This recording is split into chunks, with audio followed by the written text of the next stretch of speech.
On June 19, 1865, Union General George Granger came to Galveston, Texas, 2.5 years since the Emancipation Proclamation was signed and months after General Lee's surrender ended the Civil War. Despite all this, General Granger found slaves working the fields. That very day, the Emancipation Proclamation was publicly read throughout the island, and the enslaved people there first heard the news that they had in fact been liberated.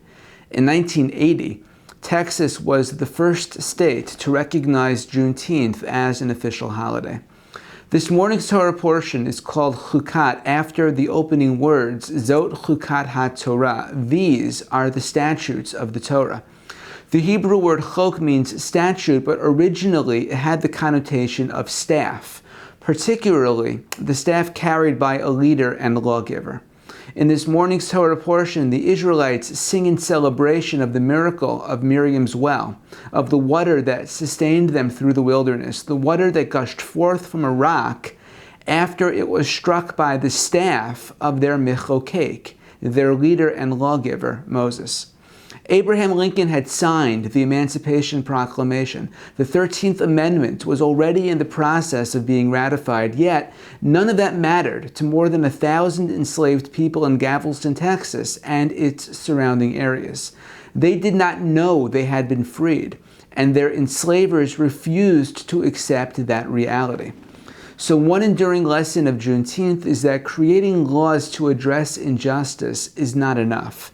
The enslaved people of Galveston were not freed by a chok, by a statute, but by a michokek, by a leader bearing the law, even wielding it like a weapon, like a staff, as General Granger did, backed by thousands of Union troops against the entrenched opposition in post-Confederate Southern America.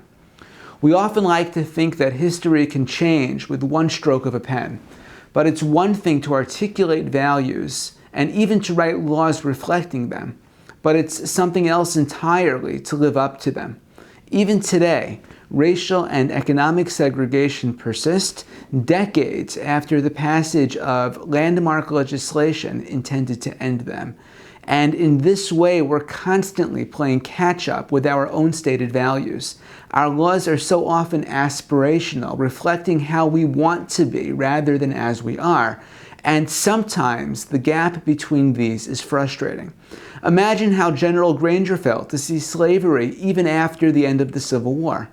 He may have felt similar to Moses, who himself falls prey to frustration, violently striking the rock to bring forth God's water, instead of, as God commands him, speaking to it.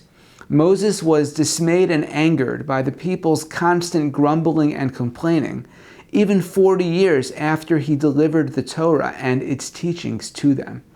But at the end of the day, the people had progressed. Even after all of their missteps, all of their complaints, they do eventually reach the promised land because of the leadership of Moses. And in this spirit, Juneteenth is a day to take stock on how far America has come despite all of our own complaining, our infighting, our wandering along the way. It's a day to celebrate our chukim and mechokekim, our laws and values, and our leaders who push us to live up to them. In this way, we also reaffirm our commitment to reaching our own national promised land, a society that truly reflects our most cherished and sacred ideals. Shabbat Shalom.